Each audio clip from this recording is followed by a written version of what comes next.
Desde siempre han vivido en las sombras, incluso bajo juramento han exigido a sus miembros ocultar sus secretos.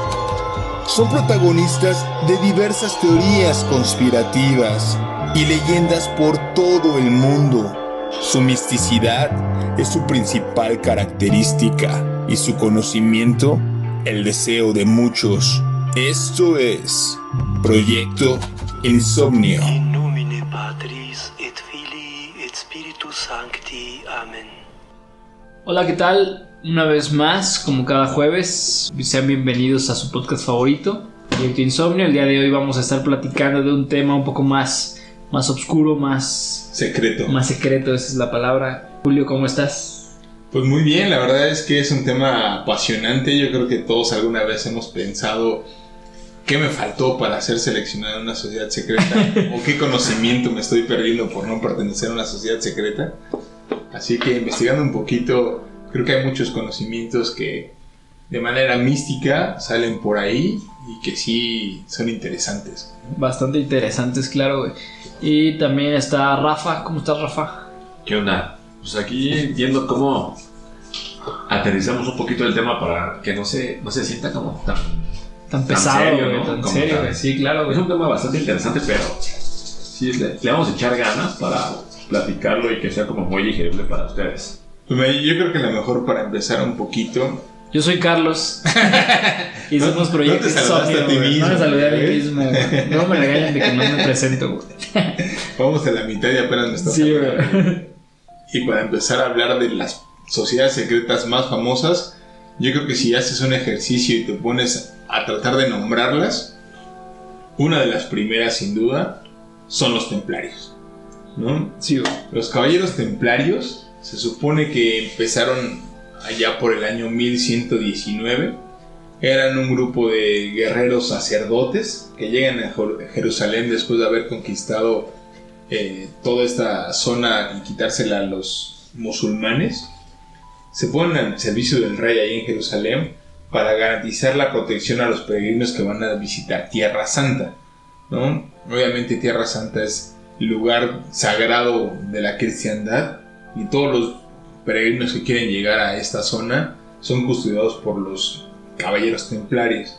Ellos se arrojan en el templo de Salomón y son conocidos como los caballeros del temple. De ahí viene el nombre de los templarios, porque están en el templo de Salomón originalmente. Yo creo que si se ponen a pensar cuál es el secreto que resguardaban más grande los templarios, tal vez sería, o cuál crees tú, Rafa, que podría ser el secreto más grande de los templarios. Tiene que ver algo con Jesús o algo así, no sé. ¿Tú, Carlos? No, güey, no sé. Supongo que han escuchado hablar del Santo Grial, ¿no? A lo mejor tenemos novelas como El Código Da Vinci de que hablan que el Santo Grial viene de la palabra antigua sangrial, que no es más que una mala traducción, que es sangre real. Y antes de llegar a hablar del Santo Grial, quisiera contarles un poquito de lo que son los templarios. Sus tres votos más grandes eran la obediencia, obviamente Jesús, la cristiandad y la orden está por encima de todo y todos juran obedecerla. La pobreza quiere decir que renuncian como a todos los títulos que tienen y solamente van a ser caballeros dedicados al servicio de la orden. Uh-huh. Y el de castidad, que digo, al final del día se mantiene en la Iglesia Católica para los sacerdotes, desde estos tiempos ya se manejaban, ¿no?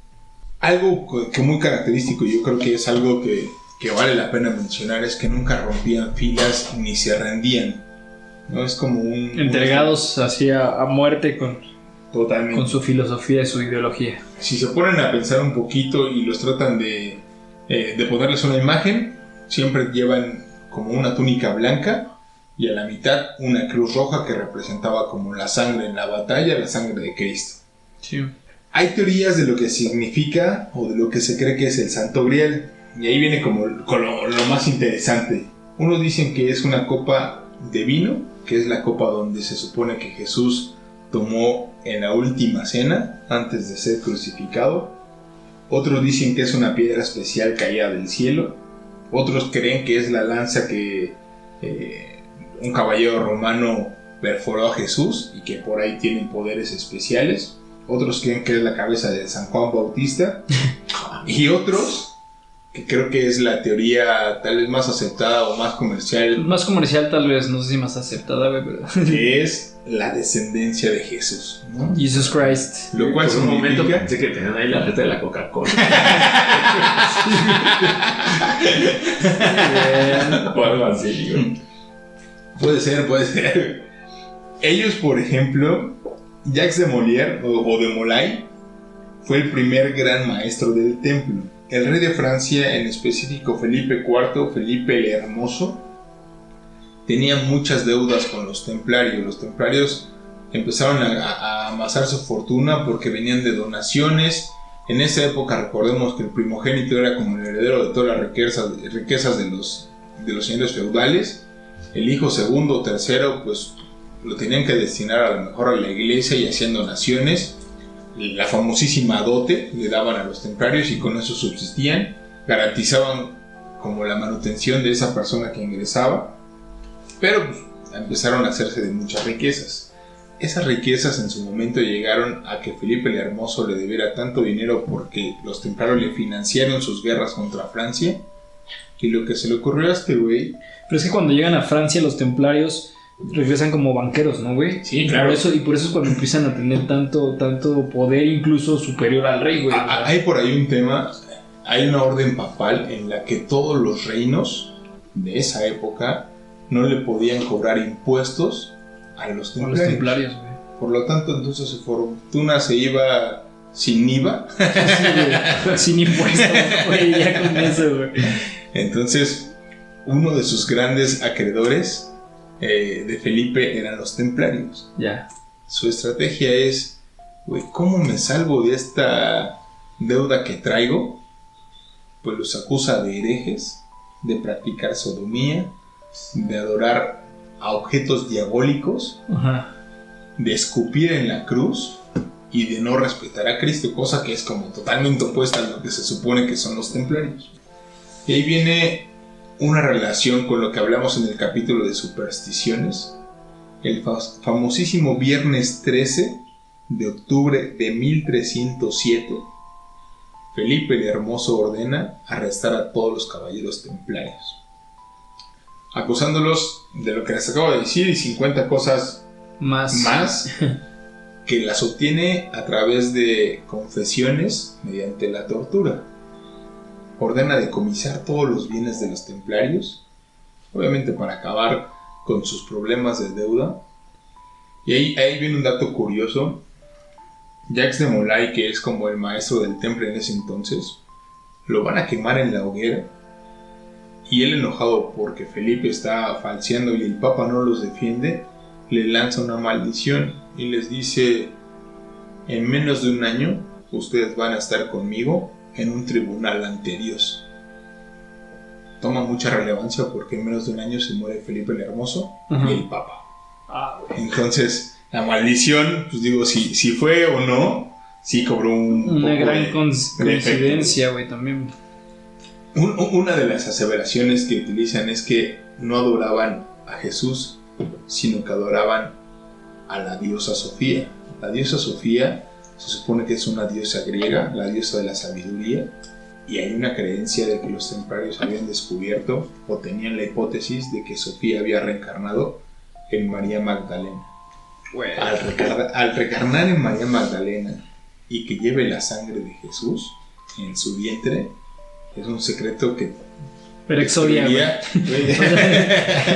destruiría toda la iglesia. Ya, güey, nada. Entonces, lo que hacen es ocultar durante 1000 años toda esa descendencia del linaje de Cristo.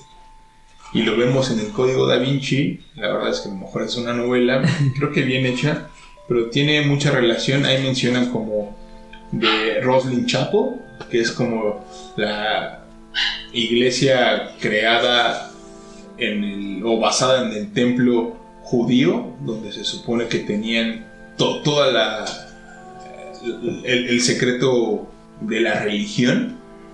la hacen igual y le ponen como muchos mensajes ocultos en el templo, mismo que hay una sociedad que después de este año 1307 los templarios desaparecen.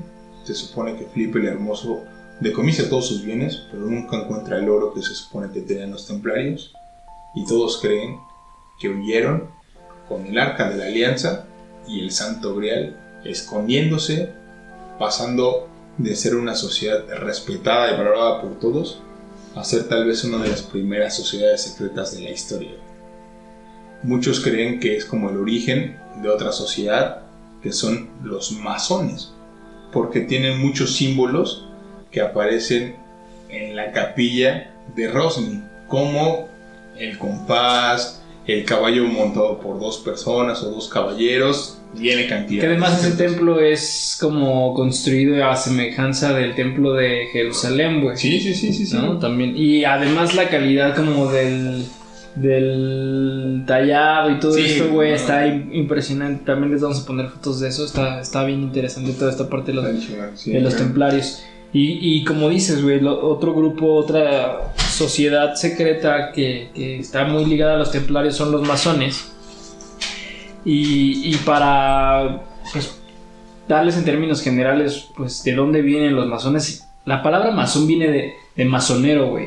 O sea, de los masoneros eran los que trabajaban con el mazo. Entonces esta era una actividad muy típica de los talladores de piedra, güey. Los obreros, güey. Exacto, entonces la masonería se siente heredera, o más bien refieren a su pasado con ciertos fundamentos, pues ellos dicen que provienen de antiguos gremios de constructores bastante importantes, güey. Entonces de ahí fueron como descendiendo y evolucionaron a integrarse ya como a una sociedad normal, como en el siglo XVIII, güey, ¿sabes? O sea, como que ya ellos se tuvieron que... Y entonces se hicieron esta como sociedad. Entonces la masonería, su principal preocupación es la búsqueda de la verdad, güey. Entonces el ejercicio de la ética, el mejoramiento tanto material, espiritual, moral y social de toda la humanidad es como su principal objetivo de ellos.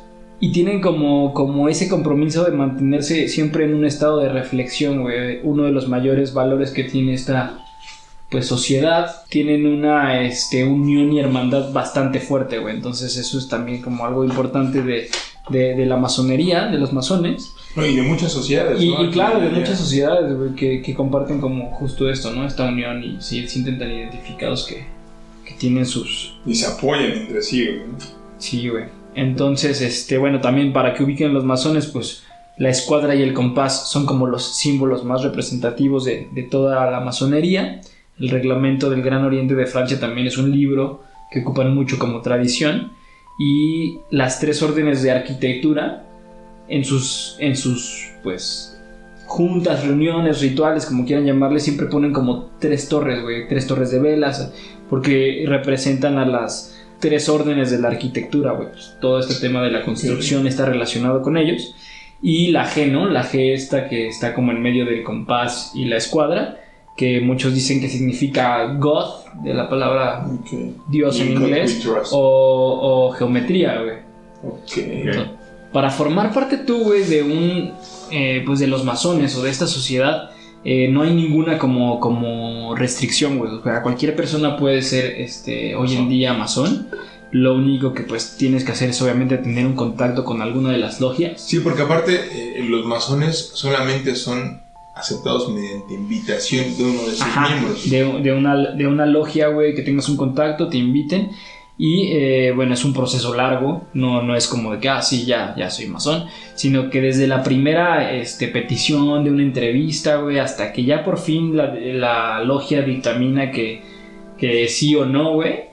O sea, sí es un proceso que se lleva pues, un rato, güey. La verdad no sé cuánto, porque pues también depende mucho de las logias, ¿no? Hay distintas logias en todo el mundo. Y pues todos estos surgen en talleres que incluso ellos ocupan para llevar a cabo sus reuniones, ¿no? Aparte creo que es una de las sociedades como más famosas, ¿no? O sea, sí. Tenemos hasta presidentes de los Estados Unidos ahí. Y de México, güey. De México, Benito Juárez, güey, era masón, güey. O sea, sí hay como bastantes. Y no sé, güey, no sé ustedes cuál es la percepción que tengan cuando les dicen algo sobre la masonería, pero a veces es como un tabú, ¿no? De que es algo, pues, misterioso, oscurón. No sé, güey. Fíjate que a mí sí muchas veces me ha intrigado. Siempre quise como a lo mejor tener ese acercamiento con una sociedad secreta. Los masones son como la más común. A mí sí me gustaría tener acceso a ese conocimiento, o sea, no sé, entrar y conocer esos grandes secretos. Estás abiertamente pidiendo que alguien te invite. Que alguien te invite, güey. Invítenme. Hay un montón, no sé de ustedes si les pasó lo mismo, pero cuando investigas este tipo de temas, güey, encuentras información interesante, pero totalmente distinta y... O sea, como es tan... Contrastante, ¿no? Contrastante, sí. Como es tan internacional, güey, encuentras un montón de información. Que te pones a pensar que a lo mejor son como estrategias para despistar un poco. De la verdad, ¿no? Claro. Sí. Porque mira, muchos describen que cuando ya es para tu ritual de iniciación, te meten como a una cámara de reflexión llena de símbolos y tú haces un testamento, güey, escribes un testamento y respondes a algunas preguntas, obviamente, que te hacen por ahí. Y... te quitan todos los metales para entrar a esa cámara para que pues entres desnudo, güey. O sea, no desnudo literalmente, pero o sea, como que entres con nada más contigo mismo, güey, sin ataduras. Te sitúan en un estado emocional que según esto pues marca tu vida. Se te reinicia y se dice que ahora sí ya puedes ser como consciente de quién eres, güey. Entonces, pues también está esta parte de todo el conocimiento que decías, ¿no? Que te pueden estar otorgando. Entonces... Porque aparte nos lo han vendido así, güey, ¿no? O sea, como que son dueños de cierto conocimiento secreto que te puede dar poder una madre así. Uh-huh. Lo primero que haces es, güey, yo quiero conocer eso, ¿no? O sea, quiero saber que están ocultando una madre así, güey. ¿No? ¿Tú no? ¿No? Nada. Ustedes, Insomniers, díganos, ¿han querido formar parte o soy el único güey aquí que le interesa eso, güey? Sí, yo no sé, güey. A mí sí. O sea, también me lo estaba preguntando cuando estaba haciendo la investigación, güey. Y no sé, güey, si es algo de miedo, de incertidumbre. O sea, sí me llama la atención. Digo, estás satanizado, güey. La verdad es que, digo, lo que ves en la historia, sí es como de, güey, son los malos y son orgías y sí, no. rituales extraños. También de lo que estuve leyendo, güey, hay, o sea, otros rituales que lo describen como que antes de entrar como a una cámara de reflexión te entregan pues como tu mazo y tu cincel, güey, para que talles tu piedra y pues obviamente la piedra ahí que más eres tú, güey, ¿no? Que te tienes que desconstruir para volver a construir, güey, y pues es todo ahí activando un pensamiento analógico, le llaman ellos, güey.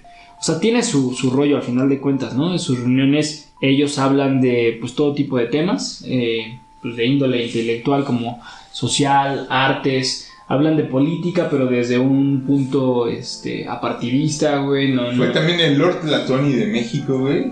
Enrique Peña Nieto, güey, fue masón, güey. Masón, güey. Sí, no, Obama fue masón, güey. O sea, hay un montón de nombres que se pueden ahí mencionar con la masonería. También algo importante que comentar es que fueron ellos muy importantes en la fundación de los Estados Unidos. Tienen también una jerarquía ahí marcada en grados, güey. Entonces... El 33 es el más alto, ¿no? Ajá, pero eso viene de los escoceses, güey. O sea, por ejemplo, los rangos como más populares son aprendiz, compañero de oficio y maestros constructores, güey, que son como los más cañones. Luego, como bien mencionas, los escoceses manejan esto de los 33 grados, pero por ejemplo en Norteamérica, güey, son 13 niveles, que también se le relaciona como a las 13 colonias, güey, ¿no? Entonces, mientras más subes de grado o vas tú subiendo tu nivel, te van revelando conocimientos más profundos que fortalecen el vínculo con Dios, güey. Invítenme. Entonces, güey, pues a mí también se me hace bien interesante, misterioso más que interesante, güey, porque sí me causa un poco de miedo, güey, es que mira, o sea, si te pones a analizar un poquito a los miembros, pues tienen acceso a esa información y obvio tienen un desenlace. ¿Estás listo para conocer esa información, güey? Sí, por su nací listo. Estoy loco, güey. No, en serio, güey. Sí, invítenme. Continuando con estas organizaciones o sociedades más bien, hay una bastante interesante, de la cual, pues, todo es igual. Seguimos como en el mismo tenor de misterioso. No sé si han escuchado hablar del Opus Dei. Sí, Otra vez el código da Vinci. Güey, es que, güey, o sea, sí está como muy ligado. Que esa novela, perdón, güey, esa novela del código da Vinci se basó Dan Brown en el libro de los misterios del Santo Grial, güey. Sí. Ah, yo sé que es otro libro, güey. Y la verdad es que, o sea, hay una investigación, hay muchas investigaciones y por supuesto que Dan Brown agarró todas esas investigaciones, las hizo visión. Pero Muy yo padre. creo que la magia de ese libro es que tiene tantos datos reales. También hay muchas críticas, güey, de ese libro. Sí. O sea, aparte, no sé si sean así como datos reales. No, yo creo Pero- que la mitad, ¿no? Mucha Digo, ficción esa sí es la tiene. magia, güey. Sí. Y justo aquí hay como un tema bastante controversial que ellos dicen lo que decía el código da Vinci no es así, y ahora se los voy a explicar.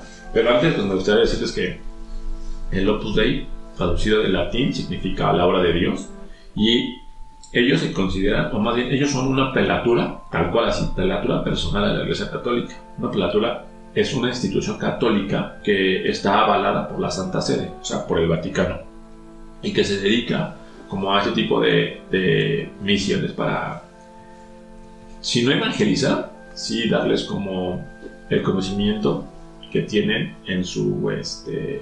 en su orden para las nuevas personas que van a traer a su sociedad, ¿no? Y está chido porque todo esto surge en 1928. Quien inicia todo esto se llama José María Escriba de Balaguer y cuenta que en una ocasión Jesús le llamó, tal cual, güey. así le llamó, y le difundió un mensaje en el cual iban a encontrar a Dios mediante su trabajo y mediante las vivencias cotidianas que tienen en su día a día, güey. Evidentemente todo esto haría que pudieran lograr una mejor sociedad. Aquí viene como la parte controversial, porque esta organización, como viene de la Iglesia Católica, ha estado como en el ojo del huracán, porque gente que ha estado afuera, más bien gente que se ha retirado de la organización o que se ha salido, güey, dice que Han revelado los secretos. pues no sé si son secretos, pero sí son como prácticas bastante intensas, por llamarlo de alguna manera, como son que sus miembros son sometidos como una estricta vigilancia, güey. Todo el tiempo los aíslan como del mundo exterior y los empiezan como a bombardear con ideas sobre una obediencia absoluta para ir solamente en una dirección. Ok. O sea, como si todo el tiempo te estuvieran Controlando, güey. controlando, güey. Actualmente Ya no me inviten. el Opus Dei ya cuenta con adeptos en 68 países. Y muchas de las cosas que caracterizan al Opus Dei son elementos como una formación espiritual y una guía vital, que eso tiene que ver, como está relacionado con la onda de la iglesia.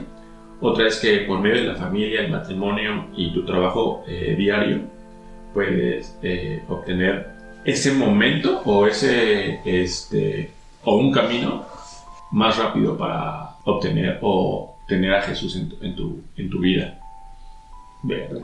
Actualmente más de 100,000 personas ya están como dentro de esta sociedad y 2,000 personas de estas casi 100,000 son sacerdotes. Está muy relacionado todo con la Con la religión, iglesia. O sea, esto sí va como muy relacionado con la iglesia. Pues casi todo, güey, ¿no? O sea, al final del día la iglesia juega un papel importante en el tema de decirte, tengo un conocimiento más cercano a Dios, el Dios que sea, depende de la religión que sea, y eso hace que a lo mejor generes más adeptos, güey, ¿no? Como dices, en el Código da Vinci, o sea, cuando sale esta novela de Dan Brown, ellos ya empiezan como a tener cierta relevancia y son parte como del interés público, ¿no? Por todo lo que cuenta él que hacen dentro de esta sociedad. ¿Cómo se llamaba el güey que llega a Silas? ¿No? Silas del blanco ese, el güey. blanco No, ese, Que se autoflagela con Sí, le sacaba muchísimo. Bueno, una de las cosas que dice es que los mismos del Opus Dei los catalogan como asesinos, mentirosos, y son acusados de drogar a la gente, siempre actuando a favor de la palabra de Dios, o por el bien de la iglesia, y evidentemente por el bien del Opus Dei. Cosa que ellos argumentan que es lo más alejado de la realidad. El objetivo, güey. Exacto. Otra parte importante que tienen en el código Da Vinci es que los miembros del Opus Dei practican mortificaciones o autoflagelaciones, como el silicio, como lo dimos ahorita. Con Silas, güey. Cuando pues es totalmente mentira y están como peleando en contra de que tú te lastimes como por obtener algo a cambio, güey. Sí, o que puedas tener como esa espiritualidad avanzada, ¿no? Ajá. Y otra parte que no están de acuerdo con el código Da Vinci, que también se menciona, es que ellos ni se ven como secta ni se ven como un culto, simplemente son una prelatura.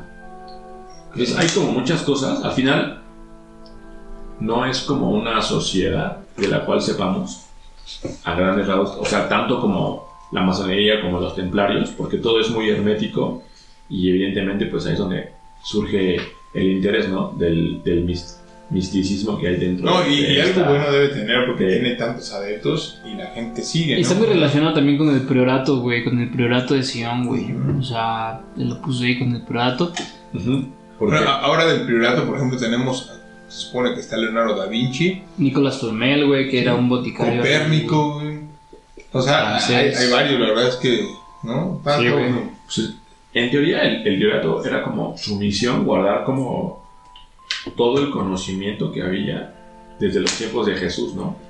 O sea, decían que ellos iban a llevar lo mejor posible la herencia de Jesús, porque en el priorato se decía que Jesús sí tuvo descendencia. Ya van dos sociedades que dicen que sí tuvo descendencia, güey. Que también, por ejemplo, ahí del priorato hay dos versiones, güey. Y muchos dicen que esos, creo que es Pierre Plantard, no recuerdo bien su nombre, güey. Él falsifica los escritos que presenta como para confirmar la existencia del priorato. Se dan cuenta que son escritos por él, güey, porque él decía que el sacerdote se llama Saunier, güey. Se llama Saunier, güey. O sea, él decía que los había escrito ese cura, güey, y en realidad se dan cuenta de que sí hay muchas como inconsistencias en la historia del priorato que conocemos actualmente, güey. Bueno, la verdad es que creo que, bueno, a mí me interesa y me apasiona muchísimo este tema. A lo mejor es un poco más como clavado, no sé, pero hay otra sociedad, esta es más gringa, nació en la Universidad de Yale en 1832 y se le conoce como Skulls and Bones, ¿no? Calaveras y huesos. Uno de sus lemas, o una parte de sus lemas es: pobre o rico, se igualan en la muerte, ¿no? Si lo tomas como lema, la verdad es que está súper chingón, porque al final ya, claro que es cierto, ¿no? O sea, no te llevas nada a la tumba, lo decía mi abuelita, lo dice mi abuelita, mi mamá y todo el mundo, yo creo que lo hemos escuchado, güey. En esta sociedad ha habido jueces, políticos, economistas, entre ellos 3 presidentes de los Estados Unidos. Están George Bush, bueno, Jr. y George H.W. Bush, pues el papá, y otro que fue William Taft.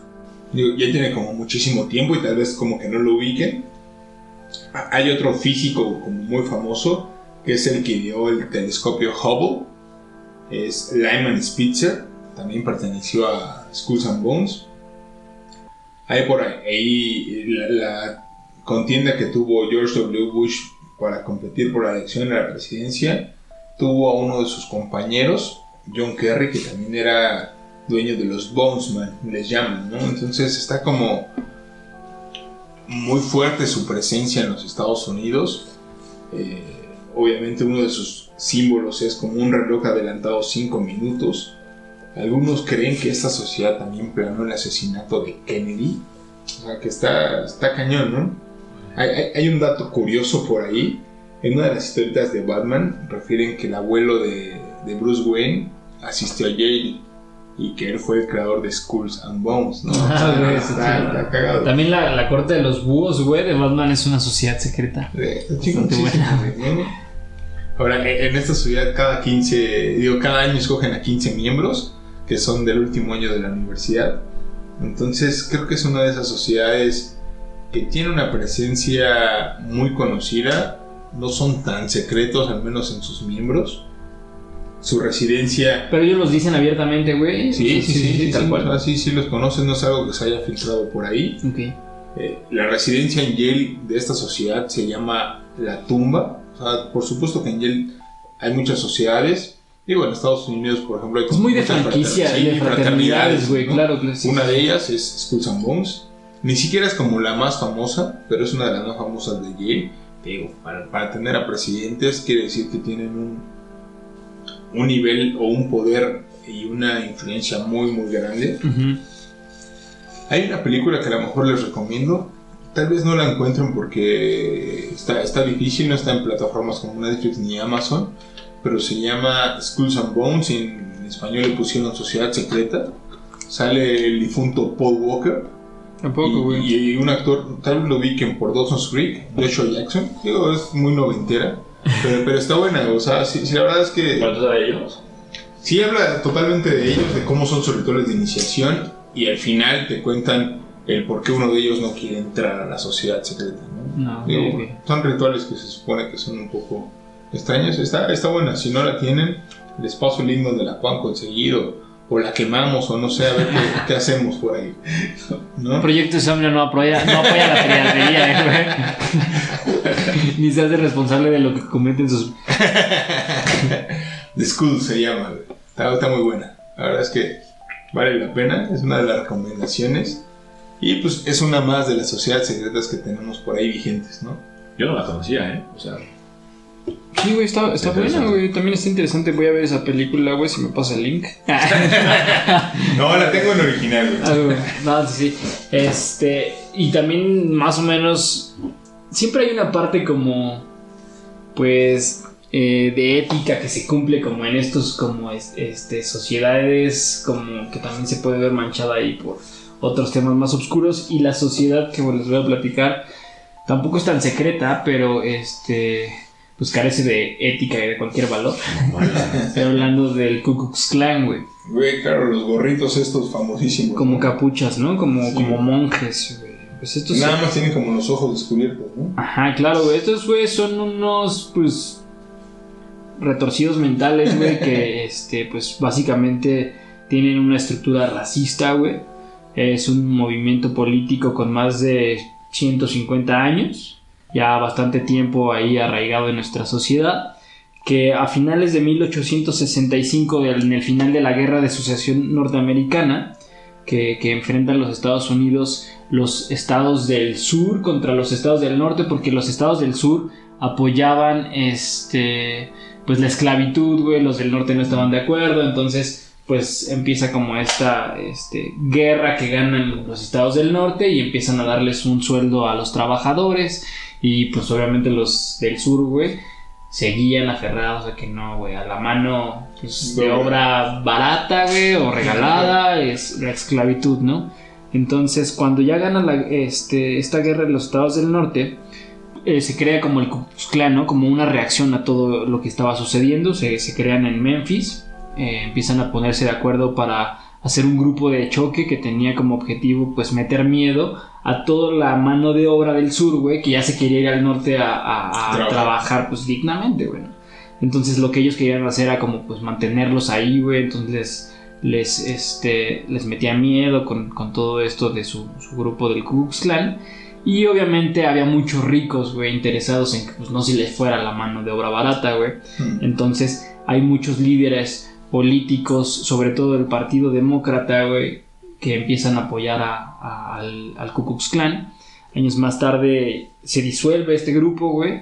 Evidentemente no así los actos racistas, que pues hasta la fecha todavía tenemos como claros ejemplos, ¿no? Por sí, ejemplo, en Estados Unidos está muy marcado lo de George Floyd. Ahorita todo el movimiento Black Lives Matter, güey. O sea, toda esa parte, güey. O sea, pues viene de aquí, güey. O sea, siempre ha existido, ¿no? Obviamente... Sí, y aparte te pones a pensar, no es posible que en pleno siglo XXI hayan mantenido eso y que sigamos teniendo estos grados de discriminación, de racismo, cuando lo acabamos de decir, ¿no? Pobre, rico, blanco, negro, como seas, en la tumba y en la muerte somos iguales. Somos iguales y Hay una película en 1915 que se llama El nacimiento de una nación, que es una película extremadamente racista, y otra vez, güey, resurge el movimiento a partir de esta película, crecen ahora en número y empiezan a expandirse a otros estados, ¿no? Entonces, estos güeyes por las noches, pues literalmente lo que hay, o sea, la información que hay que te dice es unos güeyes que decidieron un día, o sea, yo me imagino, unos mis reyes que salieron a hacer culeros con la gente, güey. O sea, estos güeyes se cubrían, obviamente, pues porque son unos cobardes, y salían a cometer, pues, crímenes, ¿no? En el nombre de una secta que, pues, según eran sus ideales y la pureza de la raza y todo este tema. O sea, haría. Y algo bien cañón es que tenían a gente importante, güey, ahí que les estaba financiando. Y dicen que uno de los aportantes más grandes del Ku Klux Klan es Henry Ford, güey. O sea, el dueño de todo el imperio automotriz. Ahorita que dices eso, también los Skulls and Bones, obviamente se dedicaban también, tienen muchos economistas, financieros y demás. Dicen que financiaron en su momento a Hitler. Obviamente es la pelea Hitler, bueno, Alemania, Estados Unidos. Pero si tú apuestas a la milicia y vives de la milicia, le apuestas a las dos partes. Financias a uno. Igual se supone que a Saddam Hussein también lo financiaba, ¿no? Es como dar aquí y dar en la otra mano. ¿Por qué? Porque eso te va a beneficiar. Un equilibrio, güey. Sí, quedar bien con dos. Que también Estados Unidos, digo, hace mucho eso, ¿no? O sí. sea, vive de la milicia. Y bueno, regresando un poco al Ku Klux Klan, güey, ya no solamente era un grupo de choque contra la gente de raza negra, güey, sino que ya también a los católicos, judíos, mujeres inmorales que llamaban ellos, güey, militantes del Partido Socialista, güey, inmigrantes, homosexuales, o sea, ya eran nada más echar desmadre gacho, güey, o sea. Bien. La purga, güey. Dañado, ¿no? Sí, se me hace, güey. Sí, hay güey bien enfermos. Los comunistas, güey, en los estados del sur, güey, empiezan a crear también grupos de choque para enfrentar a estos idiotas, güey, ¿no? Y sí logran de alguna manera neutralizarlos para que en los años 50 vuelven a resurgir el Ku Klux Klan, güey, como reacción ahí oponiéndose a una lucha por los derechos civiles que ya se empezaba a hacer en los Estados Unidos. Ya tenían bastantes, pues, grupos de distribuidos a lo largo de todo el país. Ya asesinaban gente, o sea, ya eran más crueles en sus actos, güey. Incendiaban iglesias, güey, donde se reunían como las personas como de raza negra. Les ponían bombas, güey, les incendiaban sus lugares de reunión. Y aquí, por ejemplo, aprovechando también, pues incluso con los Beatles, lo comentábamos en el capítulo de asesinatos, cuando John Lennon dice que son más grandes que Jesucristo, güey. El Ku Klux Klan se mete a amenazarlos, güey. O sea, se mete a amenazarlos en sus presentaciones, güey, porque lo tomaron obviamente como una blasfemia, ¿no? Esto que había dicho John Lennon. Y pues ya más actual, hay